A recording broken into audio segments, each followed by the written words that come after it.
Hello, my friends, and welcome to the Bright Side. I'm your host, Bob Herzog, and I literally almost cried when I first saw that show open. I showed my wife, I showed my kids, I showed my coworkers. We have an honest-to-goodness show open title sequence thing. Mom, Phineas and Ferb are making a title sequence. Let's watch it again.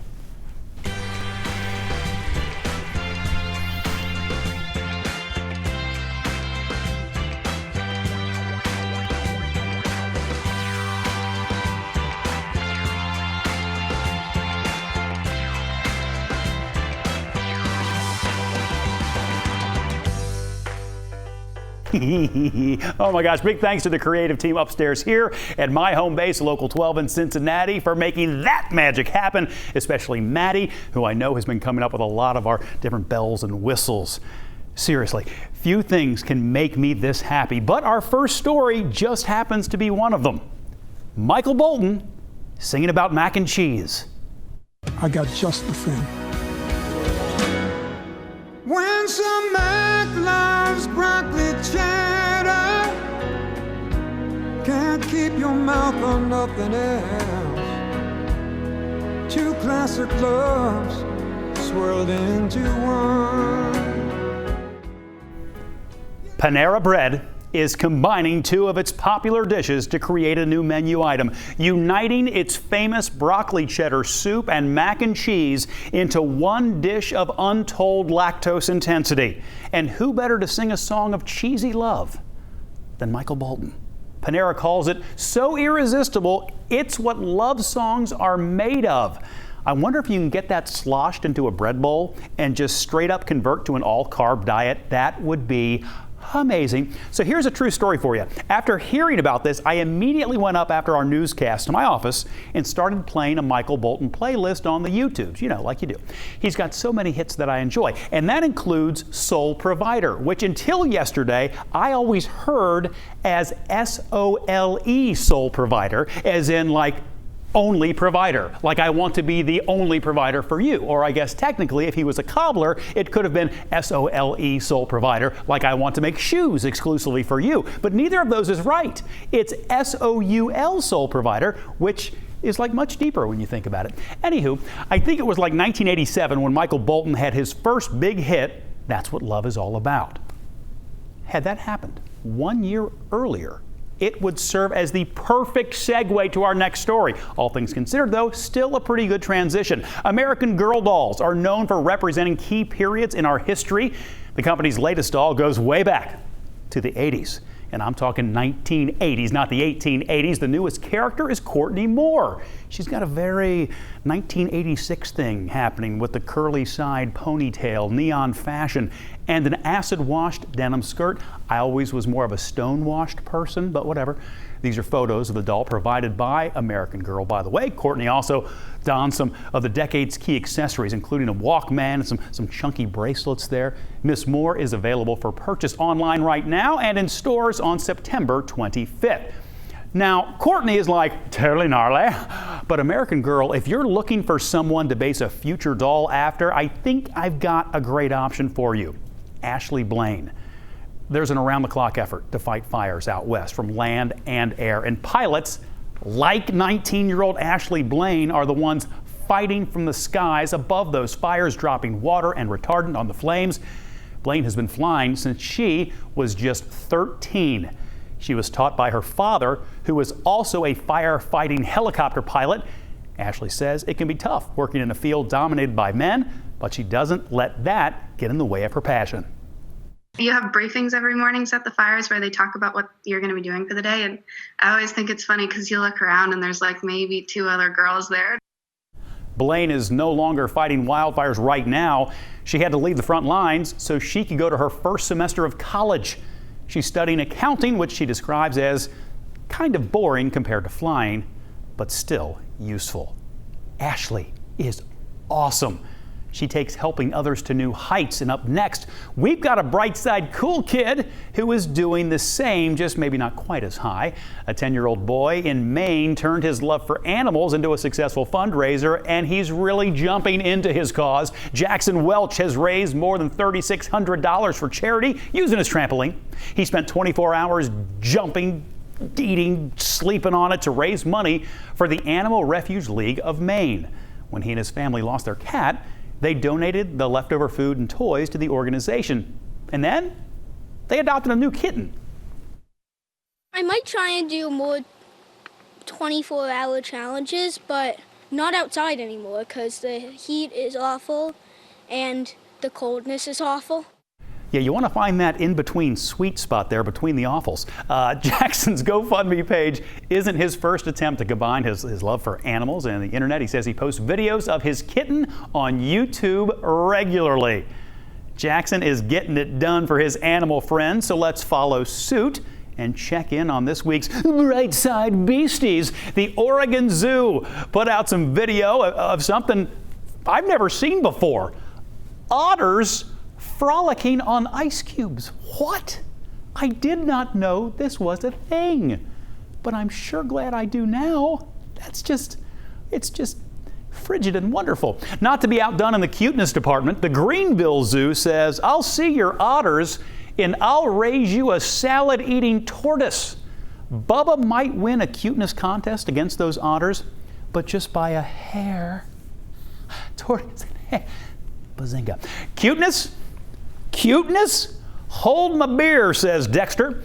Actually, he doesn't, because Dexter is a dog and to my knowledge doesn't drink, but he can remain a very sweet boy and totally still in front of all that food on his little 5th birthday. Thanks to Rico Marbella for that video. And because of Kendall Johnson's video right here, I could not resist another cat dog video this week. The twist this time around, though, is it's the 7-week-old puppy demanding attention while the 14-week-old kitten could really care less. Just bap in the face, bap, bap. So while seeing those quote-unquote natural enemies being friends is actually pretty natural at this point, I have never seen this before. Kind of like the otters and the ice cubes, really. Shannon Rash caught these two being all Tom and Jerry, but one of those Tom and Jerry episodes where the cat and mouse are actually buddies, not trying to kill each other. Isn't that just weird? And yet super sweet at the same time. Now remember, we do love that video content that we get from you, and my continued request is, frankly, completely self-serving. We want those Bright Side testimonials. Who are you? Where are you from? Why do you watch the Bright Side? What kinds of stories do you like? We want to spread the word on what we're doing here, and we want you to help us do it. The link to upload your videos is in the description of this video, just down below down there. And remember, those sidesy shot videos look better than the upsy-downsy. Now, just how easy is it to make a video?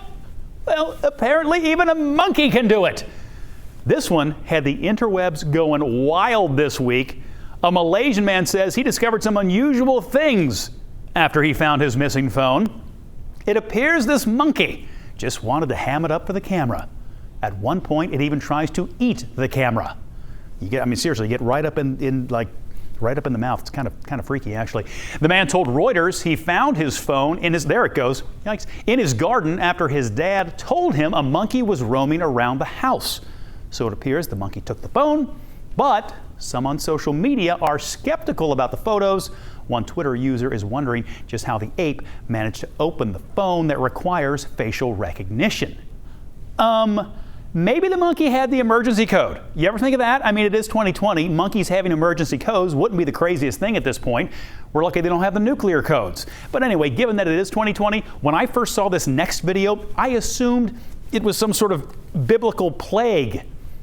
The ducks! The ducks are everywhere! But no.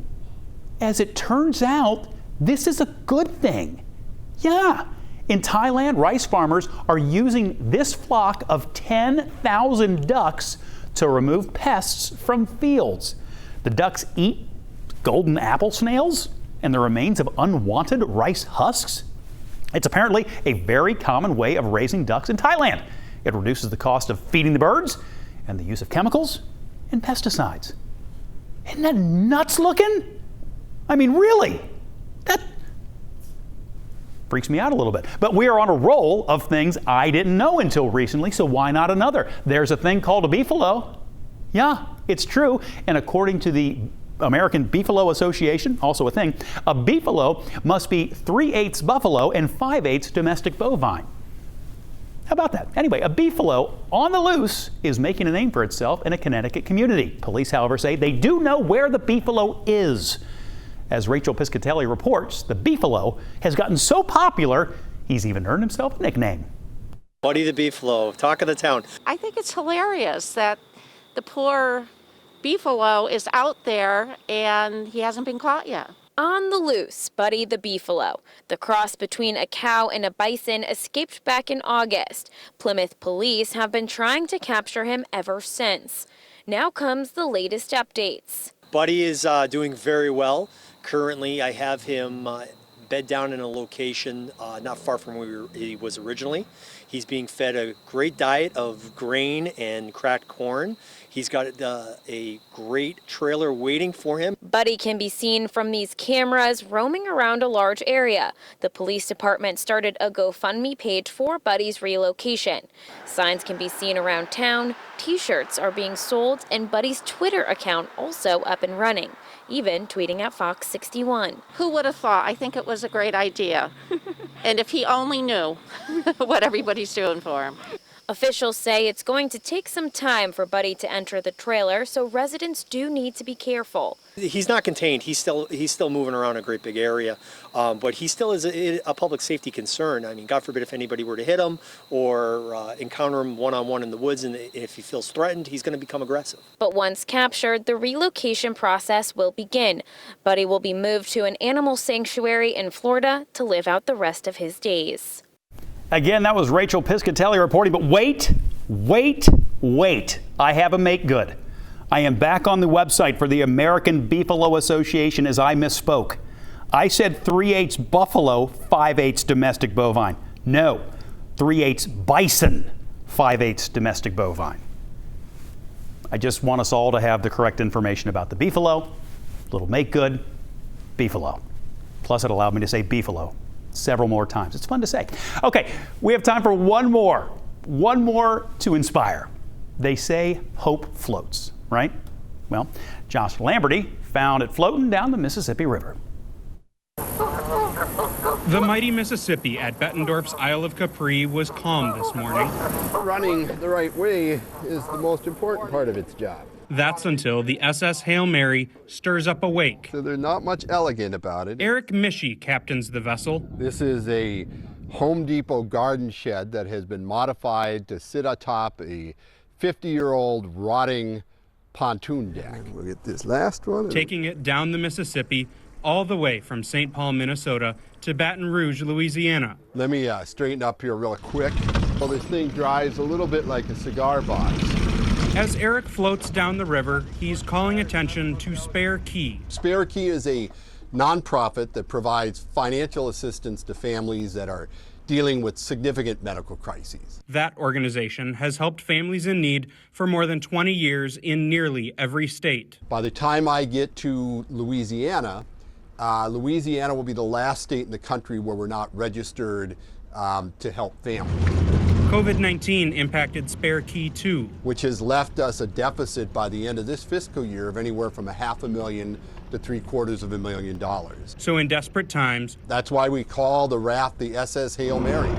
Eric tries to bring hope down the river. I'm a big believer in hope, and I think that's what this country needs more than anything else right now. Bringing hope to the world however he can. And if they can find it in a garden shed on a pontoon traveling down the river, then I think we're doing what we're supposed to be doing. Even if it's a little shaky along the way. You can find hope just about anywhere if you look hard enough. I know you can find it anytime you look on the bright side, and we're sure glad you did again. Hey, subscribe to our channel, share this video, and get more people onto the bright side with us. We'll all find hope together. We'll see you again real soon.